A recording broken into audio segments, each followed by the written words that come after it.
Bem, pessoal, então, uma ótima noite a todos. Vamos para mais uma aula. Vocês viram a listinha que eu mandei para vocês no chat? Em PDF? A listinha que eu mandei para vocês no chat em PDF?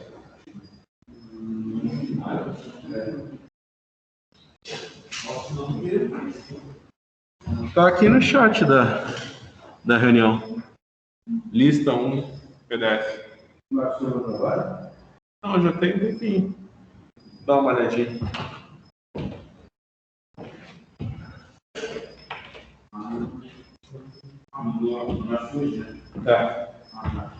Então, é o que eu falei. A gente viu as nomenclaturas, né?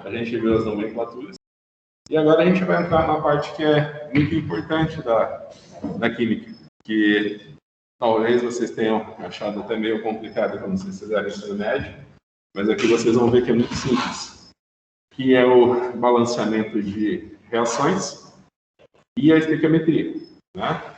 Então, a primeira coisa que você tem que fazer quando você faz uma reação química é saber balancear a equação corretamente, né?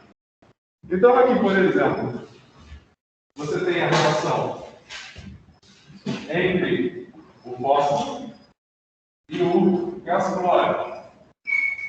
Essa reação aqui vai dar... Lembra que o cloro é não metal, o fósforo e o cloro são não metais. Então, essa daqui é uma substância molecular, que é um tricloreto de cloro. Tricloreto de fósforo, né? Tricloreto de cloro não, né? Por favor. Então, a primeira coisa que você tem que fazer quando você vê uma reação química dessas é você balancear a equação química corretamente, né? Então, você pode ver que eu escrevi aqui o fósforo, o cloro para dar tricloreto de fósforo. Você pode ver que, quando você escreve uma reação química, o número de mols dos reagentes tem que ser igual ao número de mols dos produtos, né? Então, por exemplo, aqui tem 4 fósforos, aqui eu só tenho fósforo. Aqui eu tenho 2 cloros, aqui eu tenho só 3 cloros, né? Então, por se tratar de uma reação que tem só 2 substâncias, né, eu posso escolher. Eu vou começar pelo fósforo, né?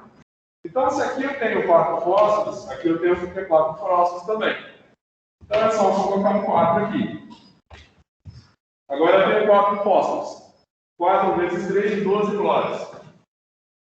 Opa, se eu tenho 12 cloros, aqui eu só tenho 2. Então, aqui eu tenho que multiplicar por 6. Então, a reação é fósforo reage com 6 mols de gás clórico para dar 4 mols de tricloreto de fósforo. Então você imagina, se eu tenho por que funciona, por que eu preciso utilizar o número de mols? Você imagina que depois a gente vai fazer as questões de estequiometria, né? Eu vou ter que transformar sempre a massa no número de mols. Por quê? Eu tenho uma determinada massa de fósforo. Quanto que massa de cloro eu preciso para reagir com essa massa de fósforo? Eu não sei. Então eu tenho que transformar tudo em mols. Depois que eu transformo tudo em mols, eu vou ter. Eu tenho 1 mol de fósforo. Então eu vou precisar de 6 mol de cloro para reagir com esse 1 mol de fósforo. Tá? Então vocês têm sempre que, primeira coisa, balancear as reações corretamente. Tá? A gente tem um outro exemplo aqui, que é a reação do ferro, que reage com o oxigênio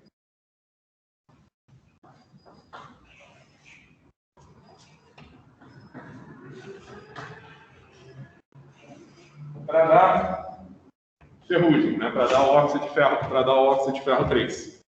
Tá? Então você imagina que uma das propriedades dos metais é reagir com o oxigênio para formar óxidos, né? Então você imagina que todos os minerais que têm valor econômico hoje, eles são óxidos de algum metal, né? Por exemplo, a superfície terrestre é muito rica em ferro e alumínio. O problema é que os minérios que têm silício é praticamente impossível Quer dizer, é possível, mas é inviável economicamente você extrair o metal. Mas você imagina, então, que minérios que são ricos em óxido de ferro e são ricos em óxido de alumínio são muito utilizados na indústria. Você imagina que na natureza os metais estão presentes na forma de óxidos e a siderurgia, a ideia da indústria é transformar esses metais, esses óxidos em metais para serem usados. Né? Então, tem que balancear essa reação aqui. Então, você imagina o seguinte, aqui tem um ferro, aqui tem dois ferros. Né? Então, eu vou colocar um 2 aqui, está balanceado. Eu tenho dois ferros daqui e dois ferros daqui. Aqui eu tenho 3 oxigênios, aqui eu tenho 2. Então, como é que eu faço? É só multiplicar por 3 e dividir por 2.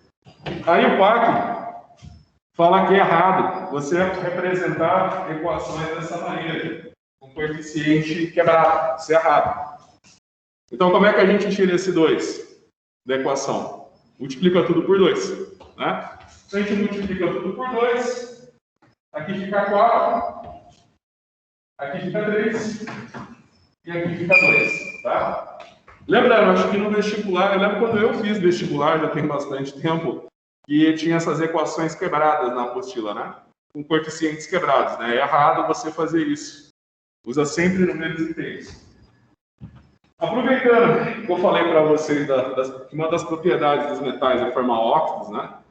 Vocês viram aquele vídeo que eu mandei para vocês no Instagram? No chat da sala? Tem o professor com Becker, né? Aí ele tá falando assim, aí ele corta um pedacinho de metal, joga dentro do Becker, ele agita, aí explode na cara dele o Alemanha, né? Então, o que aconteceu ali? Você imagina, eu falo toda a aula, né? Você tem a família 1A da tabela periódica, das principais metais é lítio, sódio e potássio. Na natureza, você só encontra lítio, sódio e potássio como cátions monovalentes, né? E industrialmente, você consegue obter sódio metálico, né? Então, você imagina o seguinte, que a gente fala sempre de oxidação e redução nesse curso, né? Então, você imagina que se você doa um elétron, você é um agente redutor. Então, o sódio, como ele tem sempre tendência a ser um cátion monovalente, ele quer sempre doar esse elétron que ele tem para adquirir estrutura de gás nobre, né? Eu falei, ele nem é encontrado na natureza, mas ele pode ser obtido industrialmente, né? Você imagina que se você joga ele na água, ele explode. Ele tem tanta tendência a doar esse elétron dele que ele reduz a água. Né? O que reduzia a água? Eu não posso pegar esse elétron, eu quero perder esse elétron para ter estrutura de gás nobre. Né? Então, eu vou doar esse elétron. Né? Então, você pode dizer toda vez que você doa um elétron, você é um agente redutor. Lembra que quando você tem um elemento químico e o estado de oxidação dele, né? Você imagina que aqui você só tem sódio e sódio, né? Então, aqui ele não tem carga, aqui ele é o sódio zero. Aqui ele tem carga positiva, ele é o sódio mais 1. Né? Então, você imagina que o estado de oxidação dele aumentou. Então, ele sofreu oxidação e atua como um agente redutor. Você imagina que a redução da água é o seguinte. Lembra que o oxigênio é sempre menos 1, é sempre menos 2, exceto na água oxigenada. Né? Então, você imagina que a água pode receber 2 elétrons para formar hidrogênio mais 2 H-. Né? Essa aqui é a reação de redução da água. Né? Então, é o que eu falei, você imagina que a água é muito estável, né? Você pode observar que a água é muito estável. Então, você imagina que o hidróxido de sódio, ele reage com a água, o hidróxido de sódio reduz a água. Então, a reação completa que tem é essa daqui. Repara que aqui você tem 2 elétrons e aqui você tem apenas um elétron, né? Então, você já viu alguma reação que tem elétron no meio? Reação global? Não tem, né? Você soma as semi-reações para ter a equação que descreve o fenômeno. Mas para isso você cancela os elétrons, né? Então, se eu tenho 2 elétrons aqui, aqui eu tenho que ter 2 também, né? Então, aqui, vou pôr 2, 2 e 2. E aqui eu vou cortar o número de elétrons, certo? Eu corto o número de elétrons, eu vou ter que 2 sólidos reagem com 2 átomos para ter o cátion, mais hidrogênio, mais 2 OH-. Tá? E era essa reação. Então, o que aquele professor do vídeo queria fazer? Ele queria jogar, ele pegou água e queria jogar um pouquinho de sódio metálico. O sódio metálico, quando ele reage com a água, ele reage de maneira explosiva, né? Essa reação acontece de maneira explosiva, o próprio gás hidrogênio ele é explosivo, e essa reação libera o H-. Né? Então, você coloca a fenolftaleína na água, em meio alcalino a fenolftaleína fica rosa. Né? Então, a ideia dele era colocar a fenolftaleína, jogar um pedacinho de sódio na água, para observar a liberação, para observar essa reação, que é explosiva, e a liberação de OH-. Certo? Aí o que aconteceu?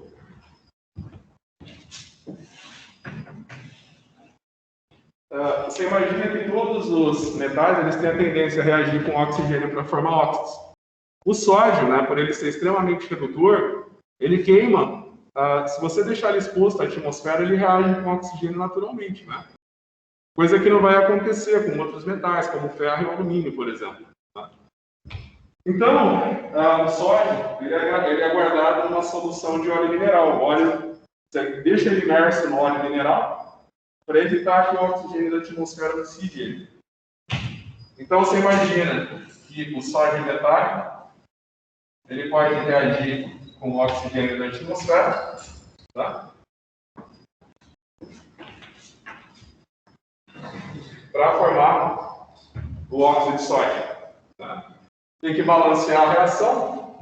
Você imagina que aqui tem 2 sódios. Então você coloca um 2 aqui.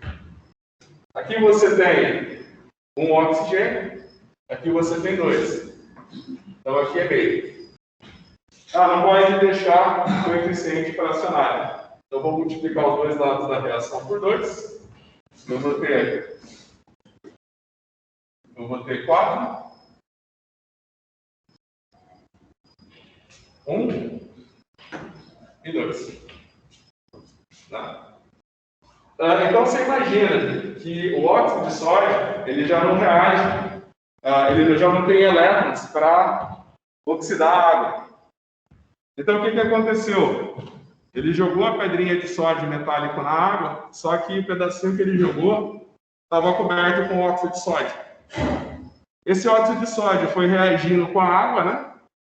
Quando chegou no fundo do becker, ele agitou, essa camada saiu e ficou só o sódio metálico. Aí o sódio explodiu bem no fundo do becker, é por isso que o becker estourou na mão dele. Tá?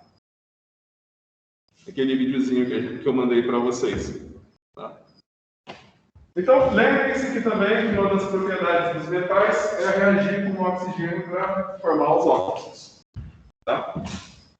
O metal alcalino, ele tem tanta tendência a doar o elétron dele. O metal alcalino ele tem tanta tendência a doar o elétron dele. E ele pode até mesmo reduzir a água. Bem, vamos pôr outra reação aqui para vocês balancearem. Como é que vocês acham que funciona a reação de queima? Uma coisa que é interessante, né? Por que os combustíveis fósseis queimam? Por que um combustível fóssil queima? Você imagina que os combustíveis fósseis eles não têm oxigênio. Então, você imagina que a reação dele com o oxigênio vai gerar dióxido de carbono e água.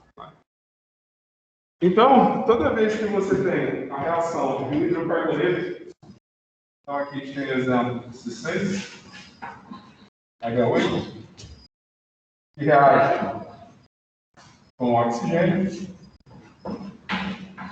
para dar dióxido de carbono e água.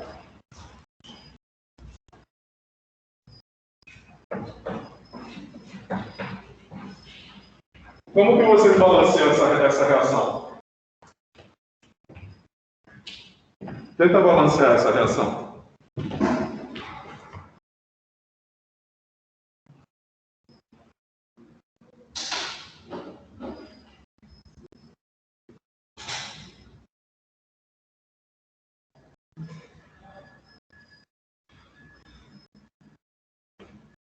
A gente pode começar.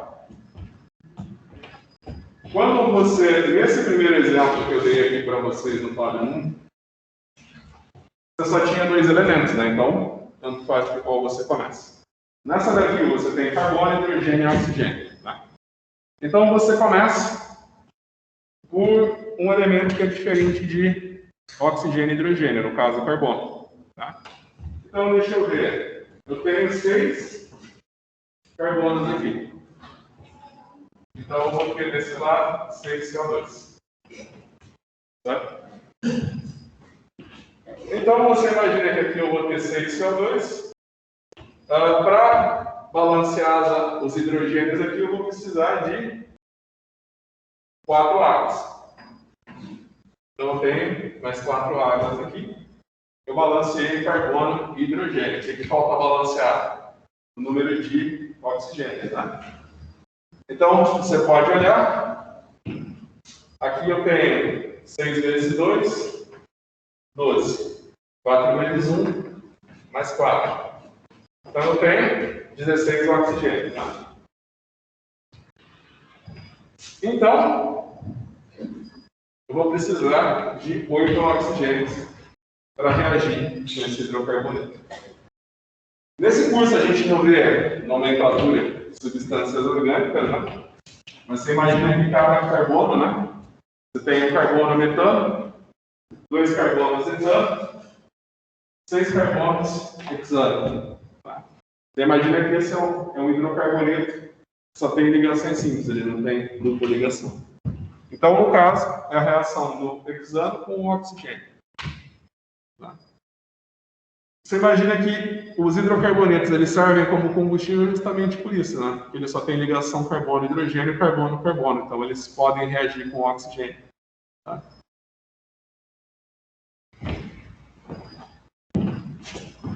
É interessante que tudo que não tem ligação com o oxigênio pode pegar fogo. Eu não sei se vocês já fizeram, quando vocês eram criança, aquela brincadeira de pôr fogo no bombril. Já fizeram? Se você tentar pôr fogo numa barra de aço, você não vai conseguir porque a superfície do ferro vai virar óxido de ferro e não vai queimar mais. Mas como o bombril, o ferro está finamente dividido, você consegue pôr fogo no bombril. Você fala, poxa, mas é um metal, né? Vai pegar fogo, pega. Ele reage com o oxigênio e vira óxido de ferro. O ferro está bem dividido no bombril, você consegue pôr fogo no bombril. Então, vamos lá. A outra reação é a reação entre o propano e o oxigênio. Então, aqui você tem o propano. Você tem C3H8 mais oxigênio. E vai dar dióxido de carbono e água. Então, como é que eu posso começar a balancear essa reação?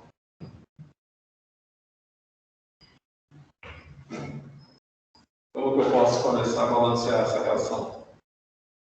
3 CO2. 3 CO2. 4 H2O. 4 H2O. Então vamos ver. Tenho 3 carbonos, 3 carbonos. 4 hidrogênios, 8 hidrogênios, 8 hidrogênios. Deixa eu ver, eu tenho 3 vezes 2, 6 oxigênios, 4 vezes 1, 4. Então tem 10 oxigênios. Então vou precisar 5 átomos de oxigênio para balancear essa reação. Muito bem.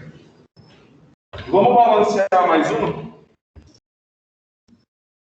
Então aqui é o quadro 1, aqui é o quadro 2. E agora a gente vai para o quadro 3.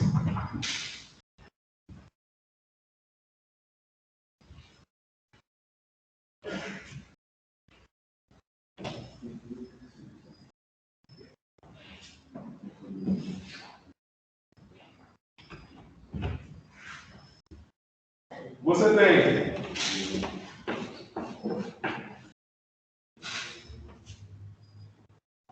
amônio que reage com oxigênio para dar o óxido líquido.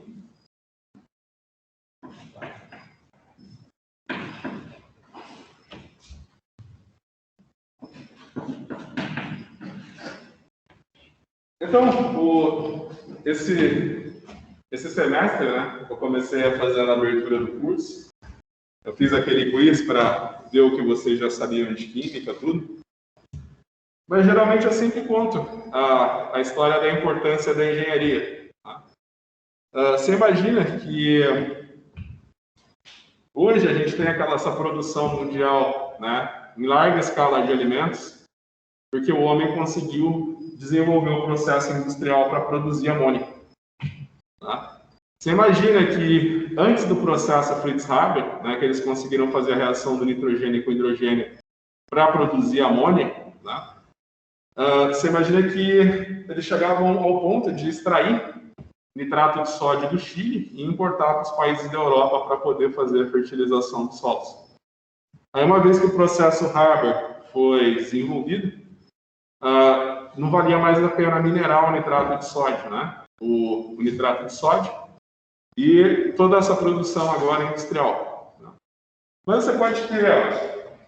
Você imagina que hoje a gente não teria alimentos para toda a população se não fosse esse processo. Né? E esse é um processo que foi obtido única e exclusivamente por causa da engenharia. Tá? Então eu falo que o engenheiro é um profissional que mudou todo mundo, né? As principais invenções que a gente tem que levou a gente a esse estado hoje são por causa da engenharia. Tá? Eu já contei para vocês a história do alumínio, né? Eu estava falando do alumínio. Foi um engenheiro que conseguiu transformar o óxido de alumínio em alumínio metálico. Né? Existia um processo anterior ao Charles Hall, que era o engenheiro, para você obter alumínio metálico. Só que era extremamente caro e dispendioso esse processo. Tanto é que antes do Charles Hall, o alumínio era mais caro que o ouro. Tá? Eu conto aquela história que o Napoleão ele tinha um jogo de talheres de alumínio e quando ele recebia os convidados dele, para o convidado mais importante ele dava um jogo de talher de alumínio e para os outros convidados ele dava um jogo de talher de prata e de ouro. Tá? O Charles Hall ele era um aluno, ele nem se formou em engenharia, ele era aluno de engenharia. Aí ele estava numa aula de engenharia. Aí falaram que existia o alumínio, mas era impossível separar ele do oxigênio, né? Ou seja, era impossível você obter o alumínio sem ser na forma do mineral. Aí ele falou, o alumínio é extremamente abundante na crosta terrestre, mas é impossível usar ele como metal. Se alguém conseguir fazer um processo industrial para transformar o minério de alumínio, a bauxita, em alumínio, essa pessoa vai ficar rica. Aí ele saiu e foi trabalhar nisso. Aí ele trabalhou acho que uns 3 anos nisso, todo mundo falou, o cara enlouqueceu, né? Ele largou a faculdade para tentar esse processo.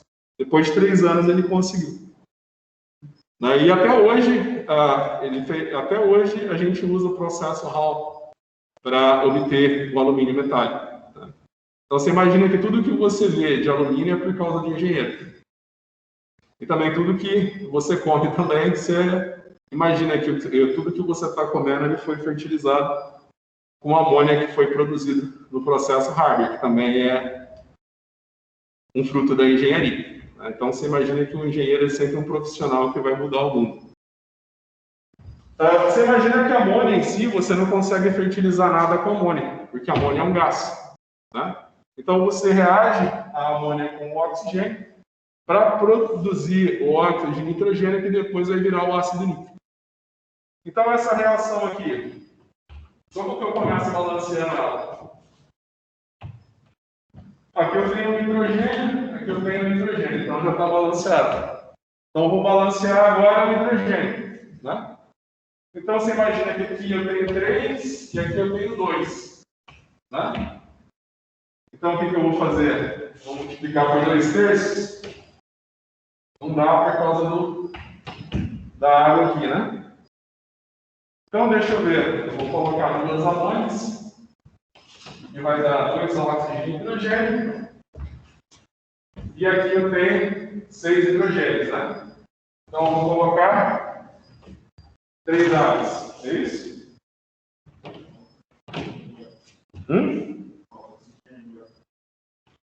Deixa eu ver o oxigênio. Eu tenho 3 oxigênios, aqui eu tenho 2 oxigênios. Então o que eu vou fazer? Multiplicar por 3 deles.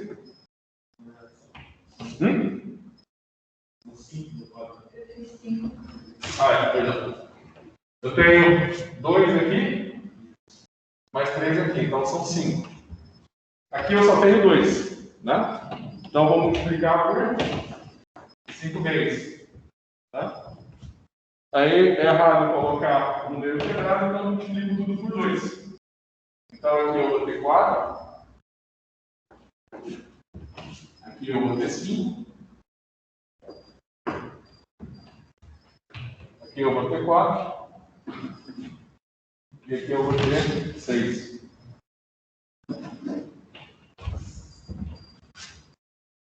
Então agora sim, a equação química balanceada.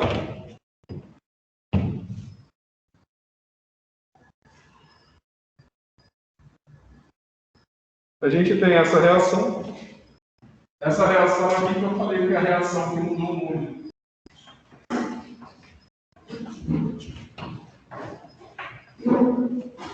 Que foi quando no processo Haber, eles conseguiram preparar amônia através da reação do nitrogênio com hidrogênio. Tá? Bem, então você pensa que eu vou começar pelo nitrogênio.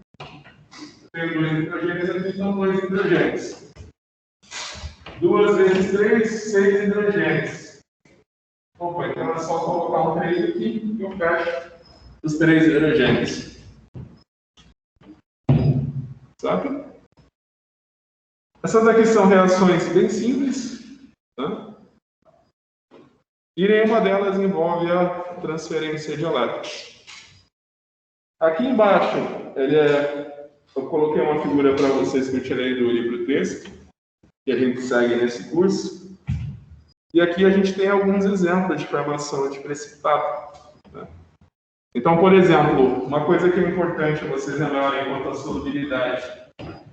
Todos os nitratos, todos os sais que são nitratos e acetatos,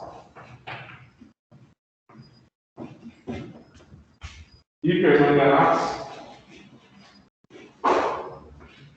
são todos sais solúveis. Todos os nitratos são solúveis.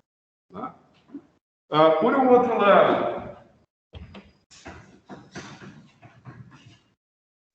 lado, todos os sulfetos são insolúveis, exceto os sulfetos dos metais alcalinos.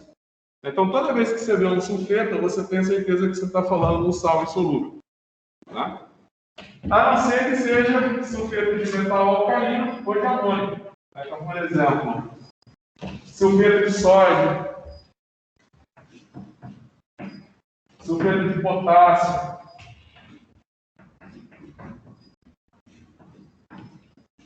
como é que chama esse aqui mesmo?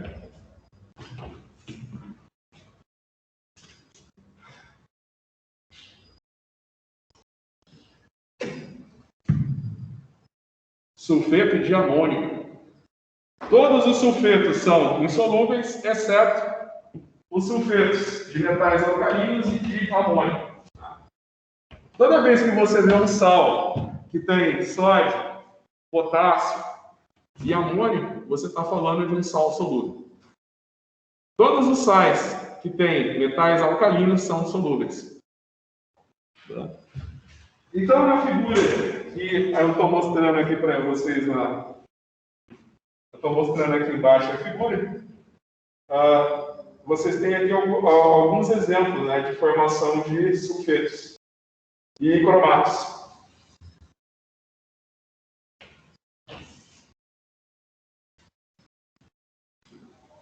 Então, outra coisa também que é muito importante, você imagina que todos os cromatos também são insolúveis.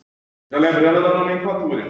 Né? Aqui é um oxiano, todos os cromatos formam sais insolúveis. E todos os hidróxidos também formam sais insolúveis, exceto alcalinos terrosos, metais alcalinos, né? E os hidróxidos de bário e estrôncio. Imagina que os hidróxidos de cálcio e magnésio formam sais insolúveis também. Então aqui ele está mostrando a formação do cromato de chumbo, que é muito interessante. Que o chumbo ele é incolor. Quando você reage ele com cromato, você forma um precipitado amarelo. Esse precipitado amarelo é o cromato de chumbo. O chumbo também, o chumbo 2 ele é um sal incolor e o sulfeto também é totalmente incolor. Então você tem chumbo e sulfeto, você tem dois tubos de ensaio com soluções totalmente incolores. Você mistura as duas, você forma um precipitado negro, que é o sulfeto de chumbo. Uma solução de ferro 3, né? Nitrato de ferro 3, ela tem um amarelo bem pálido. Uma solução de ferro 3, ela tem uma coloração amarela bem pálida.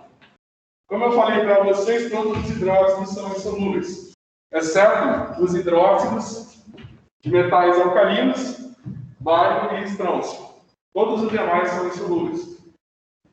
Então, se você joga hidróxido de sódio nessa solução, você observa a formação de um precipitado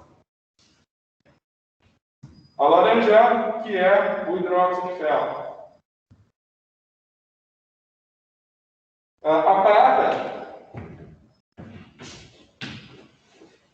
todos os sais de prata, você imagina que o nitrato de prata também, o nitrato de prata ele é incolor. No passado, né, quando tinha trote na universidade, né, tinha aqueles trotes violentos lá, que eles matavam calor, tinha um trote que o pessoal fazia, que era escrever no calor com nitrato de prata. Aí chegava que o nitrato de prata ele tinge a pele de preto. Né? Por exemplo, com as engenharias eu faço uma prática que a gente usa nitrato de prata. Aí uma vez eu distraí e deixei cair na ponta dos dedos o nitrato de prata. Aí ficou tudo preto a ponta dos meus dedos. Né? Aí o que o pessoal fazia naquela época do trote violento é falar se podia escrever no calor com nitrato de prata. Uma concentração muito alta queima a pele e deixa manchada de preto, né? Mas depois sai. Eles falavam, mas você pode deixar que depois sai, só que eu não avisava que demora um mês para sair. Então eu lá escrevia na testa do cara e ia ficar com um mês com aquilo desenhado na testa. Né? Então você tem o nitrato de prata. O nitrato de prata, geralmente com haletos, ele forma sais insolúveis. Né? Então, por exemplo, se você coloca cloreto na presença de prata, você forma um precipitado insolúvel de cloreto de prata. Imagina que todos os haletos de prata são insolúveis. Né? Então, o cloreto de prata é branco e o iodeto de prata é amarelo. Então, você tem prata que reage com o iodeto para dar o iodeto de prata que é amarelo. E você imagina que, na presença de cromato, ele forma um precipitado vermelho de tijolo. Não. O cromato é levemente amarelado. Então você tem a prata, que reage com o cromato.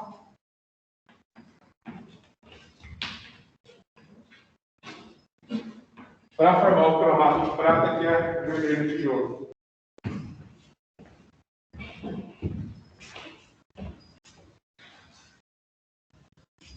Então ali foi o quadro 4. Aqui a gente chega no quadro 5.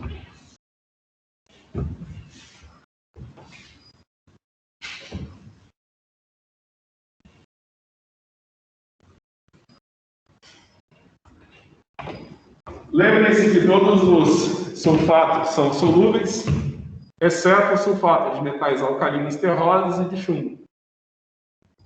Você imagina o seguinte, que o sulfato ele tem carga menos 2, e os metais alcalinos terrosos que estão na família 2A, né? A gente deixa o vermelho de fora, magnésio, cálcio, bário e estrôncio também tem carga mais 2. Então você imagina que pelo fato do sulfato ter carga mais 2 e o sulfato tem carga menos 2, metais alcalinos terrosos têm carga mais 2 também, da mesma forma que o chumbo.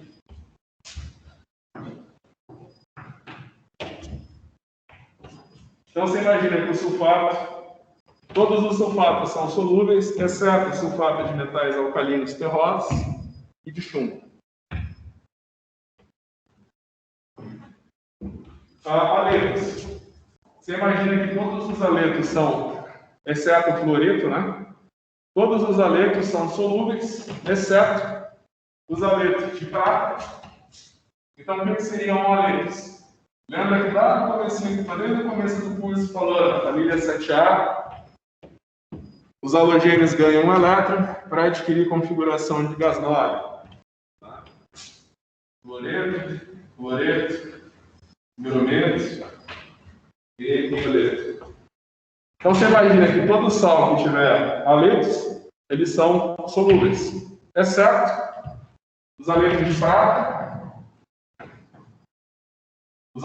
prata, os aletos de chumbo e os aletos de mercúrio 1. Lembra que o mercúrio, a gente vai ver depois as propriedades, né? Mas se eu falar no metal, você vai pensar sempre numa coisa sólida. Né? E com um formato definido. O mercúrio, a temperatura ambiente, ele é líquido.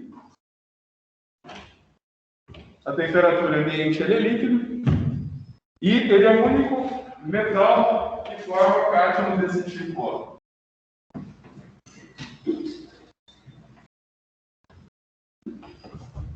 Esse daqui é o cátion de mercúrio 1. Certo?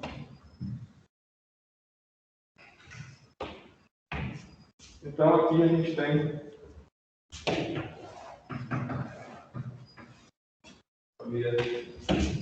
alguns exemplos de sais insolúveis. Todos os aletos são solúveis, exceto os aletos de prata, chumbo e mercúrio 1. Você imagina que existe uma área na química analítica que determina aletos através da reação com a prata. Se eu tenho uma solução e eu jogo o nitrato de prata e não aparece precipitado, eu posso dizer com certeza que ela não tem aletos. Se aparecer precipitado, eu posso dizer com certeza que tem aletos nessa solução. Tá? Na verdade, pode ter aletos e pode ter, se for um precipitado preto, pode ser que tenha sulfeto. É que a prata reage com o sulfeto para dar o sulfeto de prata que é preto. E se tiver cromatos, né, também vai formar precipitado, só que é um precipitado vermelho tijolo. Se eu jogo nitrato de prata e só forma um precipitado branco, eu tenho certeza que tem aletos naquela solução. Se não forma precipitado nenhum, eu tenho certeza que não tem haletos, sulfetos, nem cromatos. Se o precipitado é preto, eu tenho certeza que é sulfeto. Se é vermelho e tijolo, eu tenho certeza que é cromato. Se bem que o cromato tem uma coloração amarela em solução aquosa.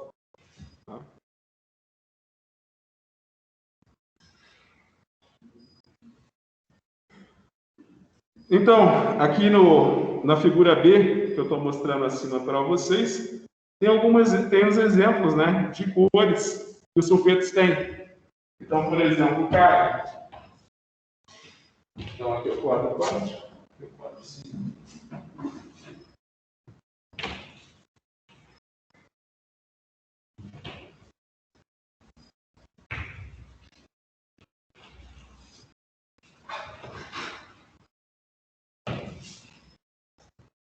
Então, você imagina aqui, por exemplo, o cádmio. O cádmio, lembra que o cádmio sempre forma cátions divalentes. O cádmio reage com o sulfeto para formar o sulfeto de cádmio.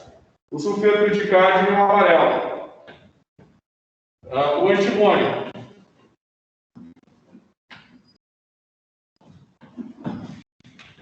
O antimônio reage com o sulfeto para formar o sulfeto de antimônio. O sulfeto de antimônio é laranja. E eu já tinha falado para vocês que vocês têm chumbo. O chumbo reage com o sulfeto para formar o sulfeto de chumbo, que é preto. Aqui é só alguns exemplos, né, para vocês lembrarem das solubilidades. Tá? Da solubilidade dos sais.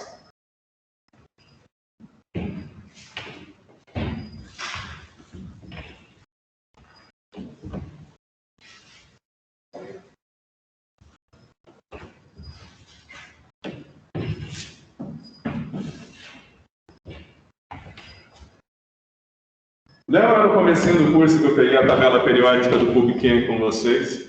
Eu fui clicando nos elementos. Falei, uma coisa que é importante, que tem nessa tabela, é os estados de oxidação do elemento.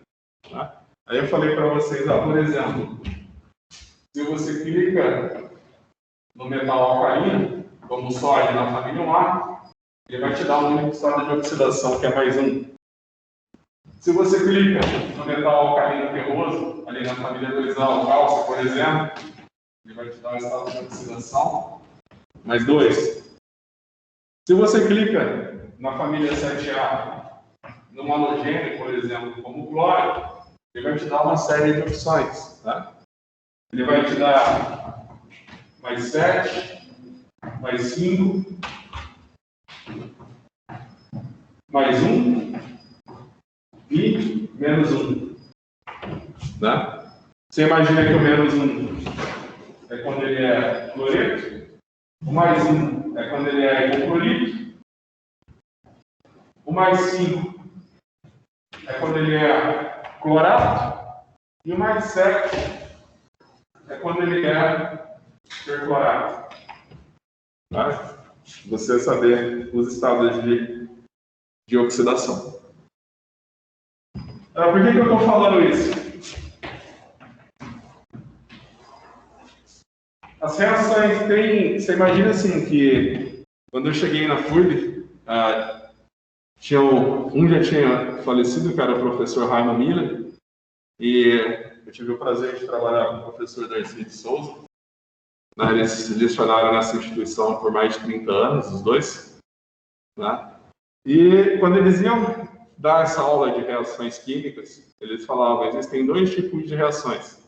Reações com transferência de elétrons e reações sem transferência de elétrons. Eu aprendi a chamar as reações que têm transferência de elétrons de reações de óxido-redução. Tá? Vocês podem chamar de reação com transferência de elétrons ou de óxido-redução. Você imagina que existem duas classes principais. Reações com transferência de elétron e reações sem transferência de elétrons. Tá?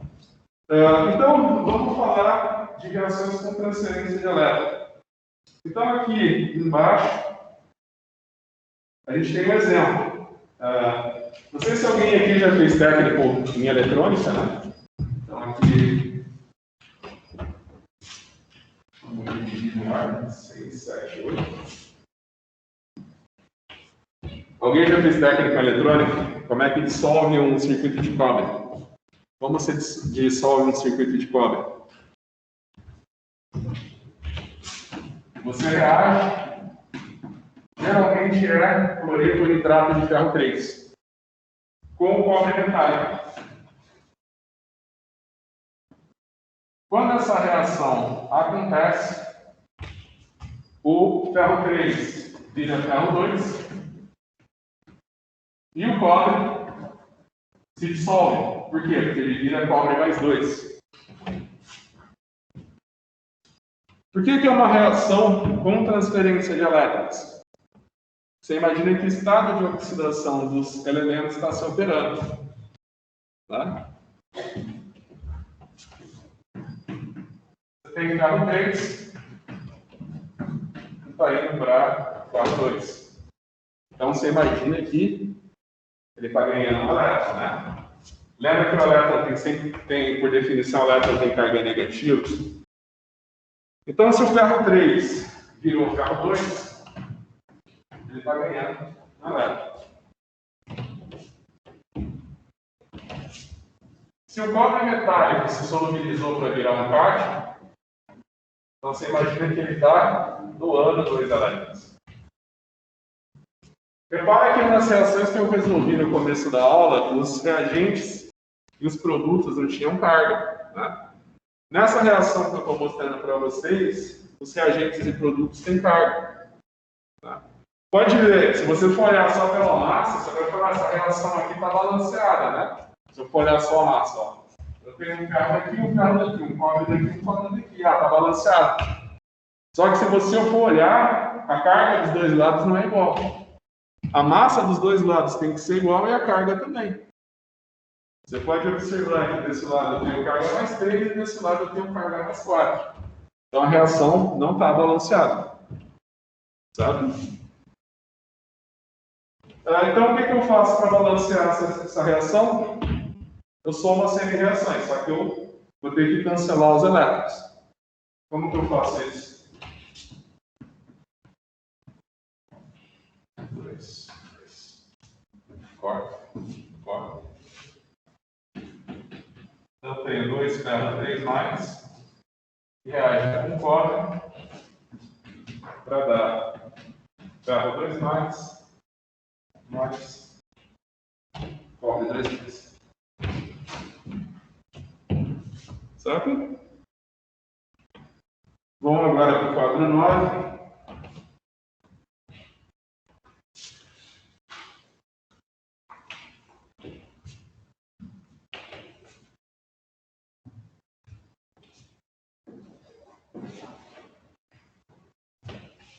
A gente tem essa reação, que é o cobre,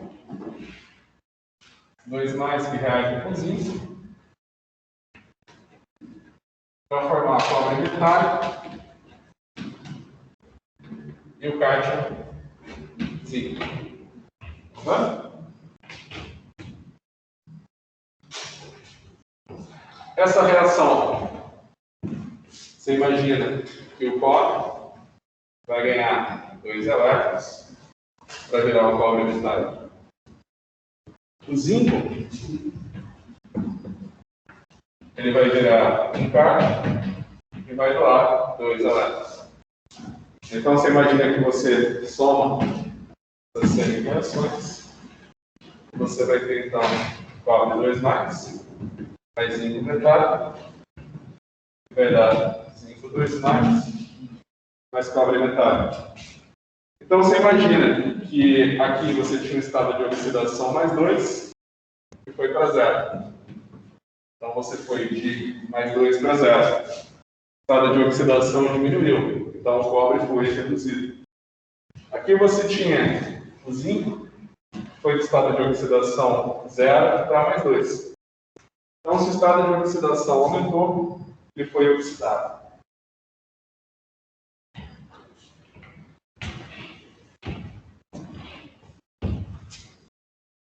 Você deve estar achando fácil balancear a equação de óxido de solução, né? Não? Eu não estou entendendo nada. Oi? A gente não deve estar balançado aqui. Essa daqui não mudou nada. É um zinco que reage com cobre. Né? Nessa daqui não precisou balancear nada. É um cobre que reage com zinco. Na anterior, dois ferros reagem com cobre. Mas se você olhar só para a massa, você vai achar que já está balanceado. É que você tinha um ferro de um lado e um ferro do outro. Um cobre de um lado e um cobre do outro. Está balanceado. Mas a soma total das cargas era diferente. E agora, como é que a gente balanceia uma reação que tem... Então, por exemplo, uma que acontece...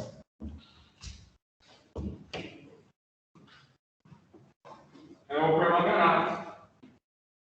Vocês estão vendo o permanganato na figura de cima? O permanganato ele é roxinho. Na presença de um agente redutor, ele é oxidado, ele é reduzido para manganês 2+. Tá?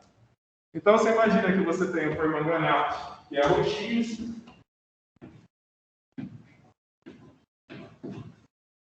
e ele vira manganês 2+, que é incolor. Vocês já devem conhecer o permanganato com aquele nome roxinho que vende na farmácia. Ele é um agente oxidante, por isso ele foi utilizado por muito tempo como antisséptico. Você imagina que ele oxida tudo para virar manganês 2+. Quando ele atua como um agente oxidante, ele deixa de ser roxo e vira incolor.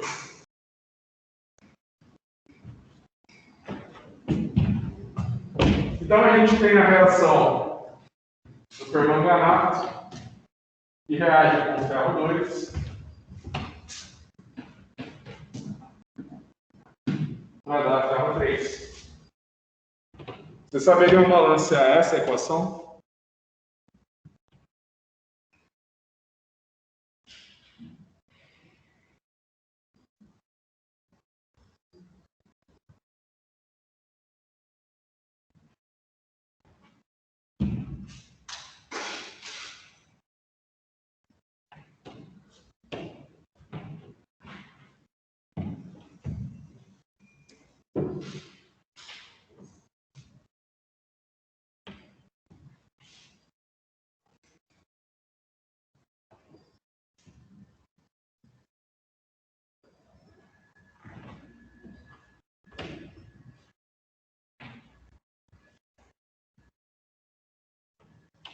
Você imagina que você tem um permanganato que está indo para manganês 2+. E aqui você tem ferro 2, está indo para ferro 3. O que mudou desse exemplo para os anteriores? Agora você tem um oxiônio.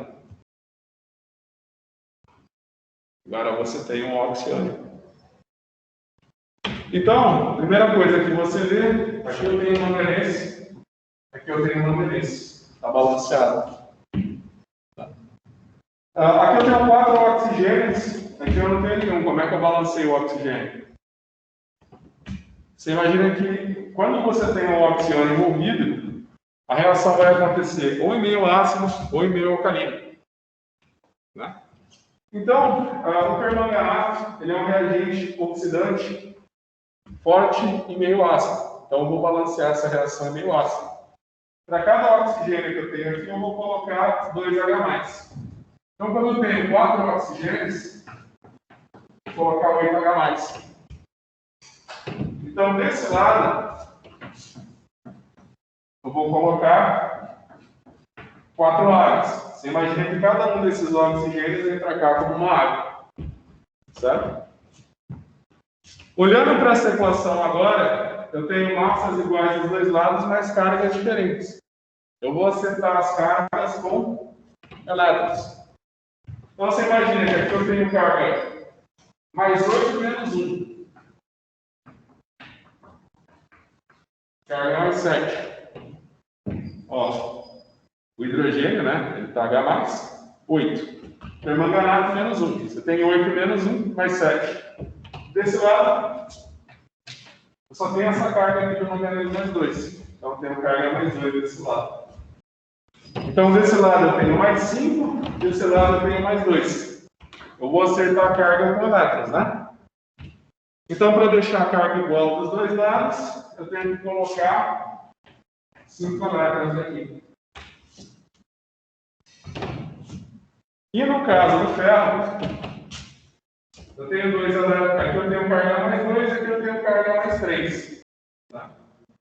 Então você imagina que se eu fui de ferro 3 para ferro 2, eu doei um elétron. Então pode ver, mais 2, mais 3 menos 1, que é igual a mais 2. Tem cargas iguais dos dois lados. Para balancear essa reação, o que eu preciso fazer? Para balancear essa reação, o que eu preciso fazer? Eliminar os elétrons. Eu vou somar as duas reações de maneira a eliminar os elétrons. Então aqui eu vou multiplicar por 5. Vai fazer 5, 5 e 5. Vai cortar, vai cortar. Então eu tenho 8H+, mais 5 ferro 2+, mais permanganato, que vai dar 5 ferro 3+, mais manganês 2+, mais 4 águas. É essa a relação química balanceada. Essa daí já não é uma reação tão simples de balancear como as duas primeiras que a gente fez. Pessoal, toda aula a gente vai fazer, nas próximas aulas, um balanceamento de equação de oxo-adição. A gente não vai fazer muito uma aula só, senão vai cansar vocês. Tá? Mas tem uma brincadeirinha que a gente faz na aula de química, né? Você imagina o seguinte, o permanganato, ele é roxinho. Em meio ácido, ele atua como um agente oxidante e vira o manganês 2+, que é incolor. A água oxigenada geralmente é um agente oxidante. A água oxigenada pode ser um agente oxidante ou pode ser um agente redutor. Tá? Só que você imagina o seguinte, que algumas gotinhas de permanganato fazem uma... Se você colocar umas gotinhas de permanganato na água, você vai ter uma solução bem roxa, algumas gotas.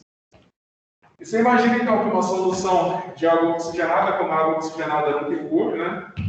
Uma solução dessa água oxigenada que vem de farmácia 3%, ela tem uma concentração muito maior de água oxigenada do que uma solução com um pouquinho de permanganato. Tá? Então a gente tem uma brincadeira e a gente reage à água oxigenada com permanganato para obter manganês 2+ e oxigênio.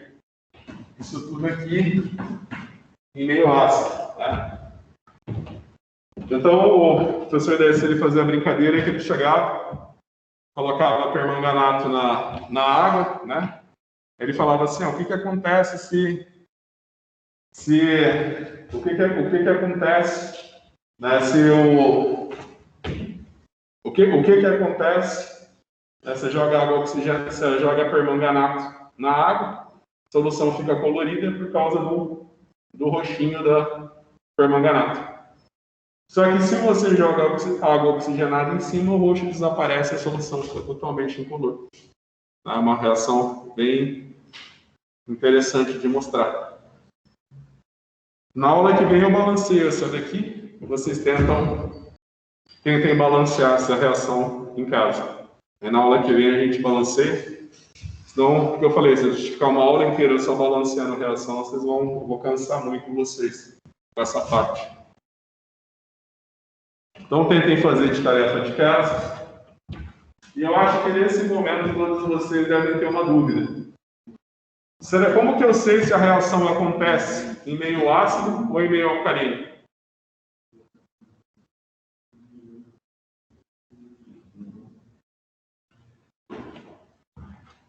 Então, a reação aqui é água oxigenada, né? H2O2. Vou até pôr maior, né? Você tem aqui. Isso daqui é porque o permanganato ele só é um agente oxidante meio ácido. Então o permanganato reage com a água oxigenada, né? Água oxigenada, e reage com o permanganato. Peço desculpas que eu coloquei o menos aqui. Né? O permanganato ele é um oxiônio. Se eu fosse sem carga, ia ser um óxido só. Que reage para dar manganês 2+, mais oxigênio e, é claro, água. Então você tem que balancear essa reação em meio ácido. Pode seguir. Então aqui foi o quadro 10. Então aqui foi o quadro 11.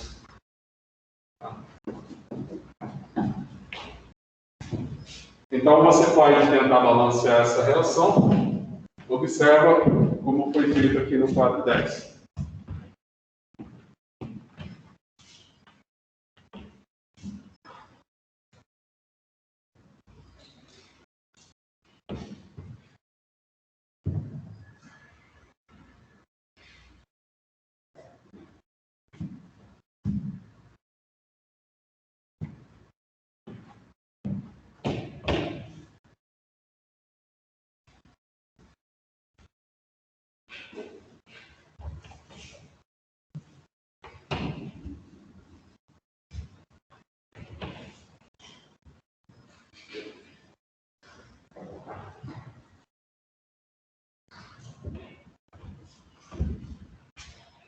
Tem uma reação também que a gente faz que é bem visual. Você tem uma solução de hipoclorito que é incolor e uma solução de chumbo 2 que também é incolor. Então você tem duas soluções que são incolores. Né? Você mistura os dois e você observa a formação de um precipitado negro no fundo do frasco. Né? O que está acontecendo? Você tem o chumbo mais 2 que reage com o hipoclorito, né?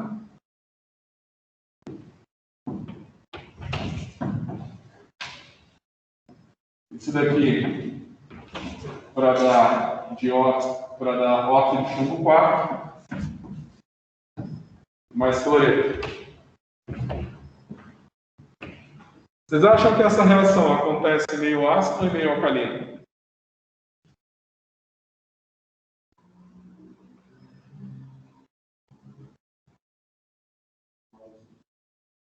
Essa reação aqui. Deixa eu ver, eu ensinei vocês a balancear em meio alcalino, né? Então vamos balancear essa reação em meio ácido, tá bom? Você tem chumbo 2+, que está indo para óxido de chumbo 4. Primeira coisa que eu tenho que fazer é balancear o número de oxigênios, né? Se aqui eu tenho 2 oxigênios, aqui eu não tenho nenhum, eu vou pôr 4 H+, e isso daqui vai vir como 2 águas. Desse lado eu tenho carga mais 2, e desse lado eu tenho carga mais 4. Então, para balancear a carga dos dois lados, eu tenho que pôr 2 elétrons. Desse lado, eu tenho o hipoclorito, que está virando cloreto. Tá? Para escrever. Imagina que o cloro é menos eletronegativo que o oxigênio. Né? Então aqui eu tenho um oxigênio, daqui eu não tenho nenhum. Então vou pôr 2H+. Lembra que para cada oxigênio eu coloco 2H+. E desse lado eu vou ter uma água. Deixa eu ver, desse lado eu tenho carga +1. E desse lado aqui eu tenho carga -1. Como é que eu balanceio a carga? Por quantos elétrons e de que lado?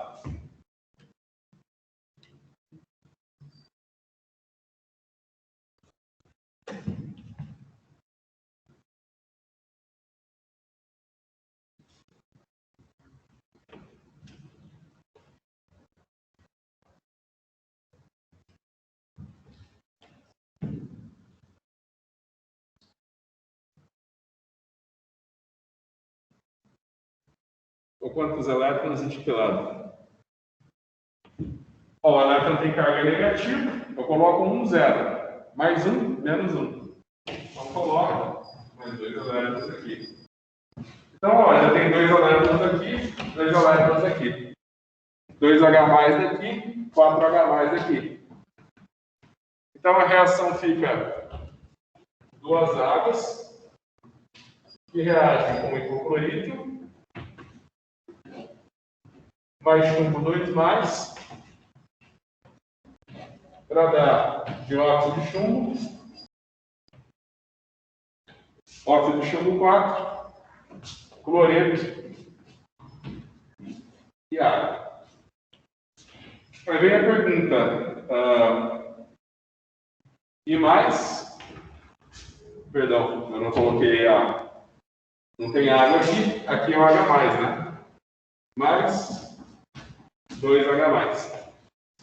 Vocês acham que essa reação acontece em meio ácido ou em meio alcalino? Vocês podem perceber que nos produtos apareceu H+, né? Então, se nos produtos apareceu H+, né? Você pode até pensar assim, como que eu deslocaria essa reação dos reagentes e dos produtos? Né? Uma maneira seria deslocá-la para cá, seria tirar os produtos. Então, como você tira os produtos? Coloca hidróxido, o hidróxido reage com H+ e vira água. E você desloca para cá. Então, só o fato de ter aparecido H+ nos produtos, né? Isso daí quer dizer que essa reação acontece preferencialmente em meio alcalino. Então, por exemplo, eu posso somar 2 OH- daqui, ó. Vou vir aqui e vou colocar 2 OH-. Eu vou vir daqui e colocar 2 OH-. Então você imagina que isso daqui vai dar o quê?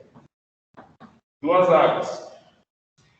Então corta essa água com essa água.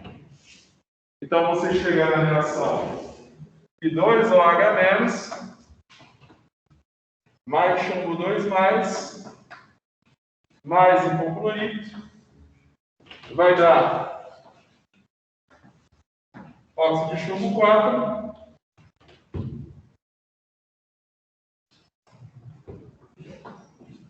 mais cloreto.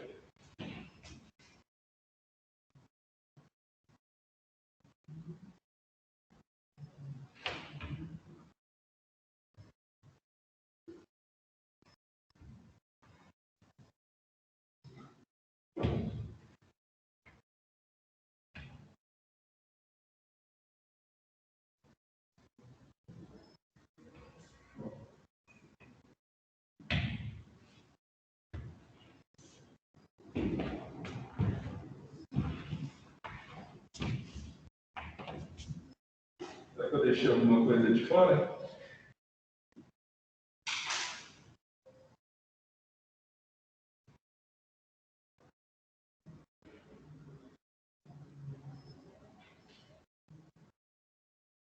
Ficou faltando.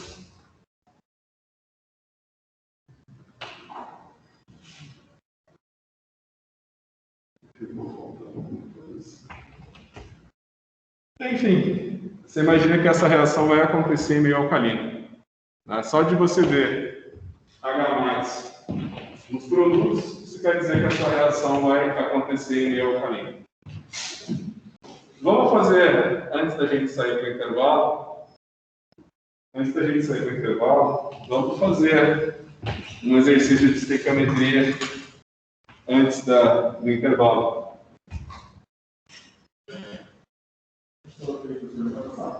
Oi? Oi? Essa aí você não vai passar. O quê? Então vamos lá. Agora começa com o exercício 1. Tá.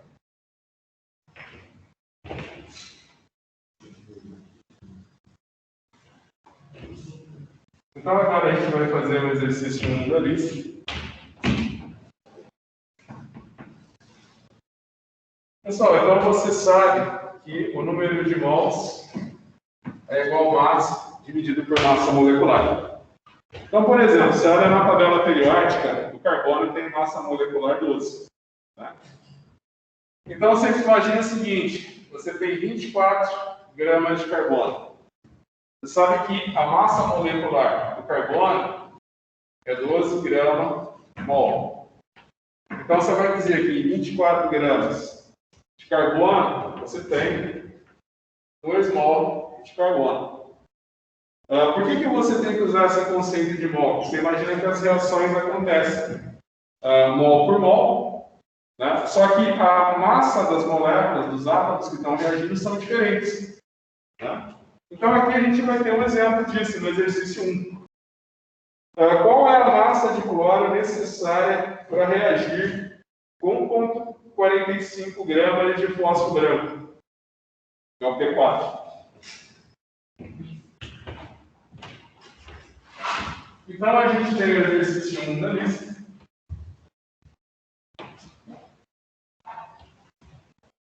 Essa reação a gente já balanceou no começo da aula.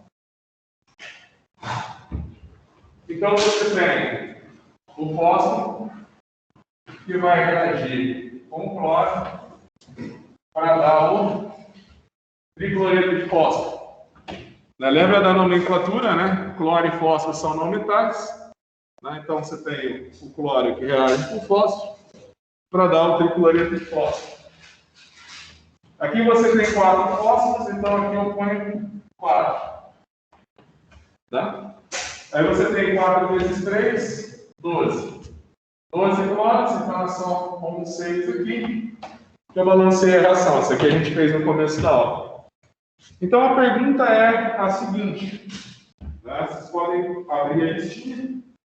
Ele está falando que ele tem uma massa de fósforo. Ele tem uma massa de fósforo que é igual a 1,45 gramas. Ele quer saber qual que é a massa de cloro necessária para reagir 1,45 gramas de fósforo. Quem está em casa e vocês que estão aqui, presencial, eu vou dar 5 minutinhos para vocês tentarem fazer isso daqui. O que vocês têm que fazer? Passa a massa para o número de mols e coloca a igualdade. Né? Acho que no ensino médio o professor de química ensina a fazer isso daí com regra de 3. Tá? Não é uma boa ideia. Escreve assim. Se eu tiver 6 mols de cloro, eu vou precisar de 1 mol de fósforo branco, né? Então escreve, o número de mols de fósforo é igual ao número de mols de cloro. Tá? Então você imagina o seguinte, quantos mols de cloro eu preciso se eu tiver 1 mol de fósforo? 6. Então 6 fica desse lado. Então resolve a igualdade. Ó. Número de mols de fósforo igual ao número de mols de cloro. E lembrem sempre que número de mols é massa dividido por massa molecular ou massa atômica. Massa atômica quando é um elemento puro, massa molecular quando se trata de uma molécula. Marcar 5 minutinhos para ver Como que vocês vão resolver isso? A maioria de vocês acho que resolveu esse ensino médio com regra de 3, né? Quando ficar mais complicado o exercício, eu acho que você resolveu com regra de 3.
Já fizeram? Já fizeram? Perfeito. Pessoal, eu pulei a parte de falar, né, como que calcula a massa molecular. Você deve, por exemplo, se você for na tabelinha periódica do PUC-Chem, vai ter a massa do fósforo, a massa atômica do fósforo e a massa atômica do cloro. Então, se você for ver o enunciado do exercício, talvez para evitar muito cálculo, né, eu já coloquei para vocês a massa molecular das moléculas, né? Então, por exemplo, se você olhar o exercício, a massa do fósforo, a massa molecular do fósforo, está escrito aqui no enunciado do exercício que é 123,9 grama-mol. Então, se você pegar esse valor aqui e multiplicar por 4, você vai chegar nesse valor. E também está aqui que a massa molecular do cloro é 70,9 grama-mol. Então você imagina que o gás cloro é 2 moléculas de cloro. Então é 2 vezes a massa atômica do cloro. O fósforo branco são 4 fósforos. Então é 4 vezes a massa atômica do fósforo. Alguém tem alguma dúvida quanto a isso? Tudo certo? Perfeito. Então, muito bem. Por que eu falei que eu não gosto de resolver isso aqui como regra de 3? Você tem 6 vezes o número de mols de fósforo branco, que é igual ao número de mols de cloro. Certo? Então, eu posso escrever número de mols na massa dividida por massa molecular, 1,45 gramas, dividido por 123 grama-mol. O que foi a pergunta que eu fiz para vocês? Qual que é a massa de cloro? Né? Então, a massa de cloro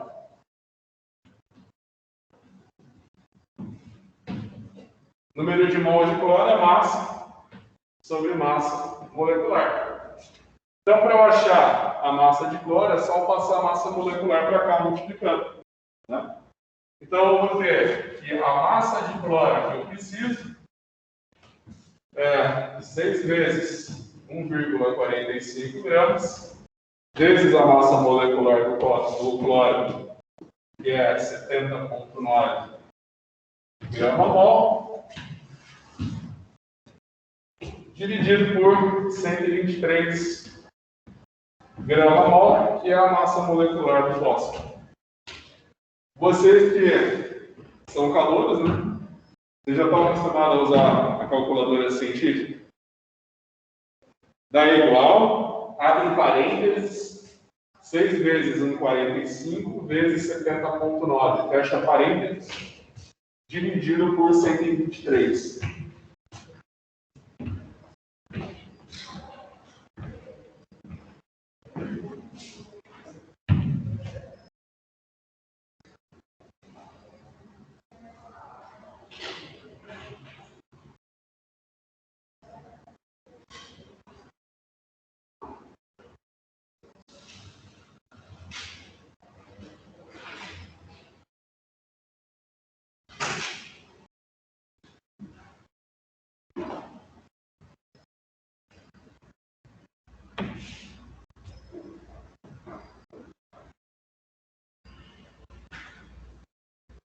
Qual que é a resposta?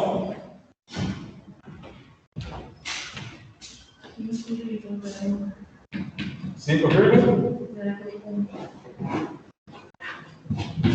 perfeito.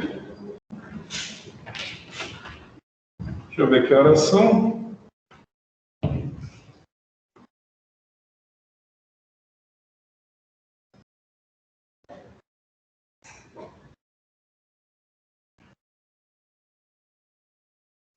Ficou o... Depois do 2, né? Que o 2 ele demora um pouquinho mais, né? Então eu vou fazer... acabou saindo sem numeração. Logo depois do exercício da glicose. Suponha que massas iguais de amônia e oxigênio sejam misturadas. 750 gramas cada. Esses reagentes estão misturados na razão estequiométrica correta, ou um deles está em falta. Ou seja, um deles limitará a quantidade de óxido de nitrogênio que pode ser produzida. Quanto óxido de nitrogênio pode ser formado se a reação que usa essa mistura de reagentes for completada? E quanto do reagente em excesso sobra quando for formada a quantidade máxima de óxido de nitrogênio?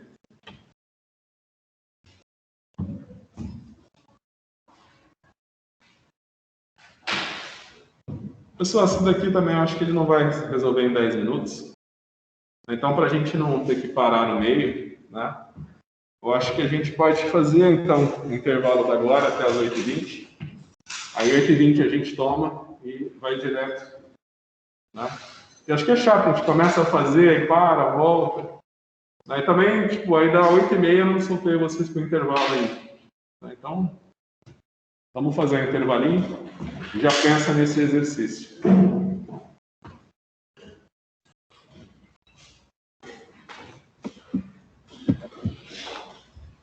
Eu estou vendo que tem muita gente online me assistindo. Eu agradeço a presença de vocês, mas eu quero que venham aqui presencialmente, né? Assim vocês se familiarizam mais com os colegas e com a universidade, né? Então é isso, pessoal. Eu vou parar agora a aula. 8h20 a gente retorna.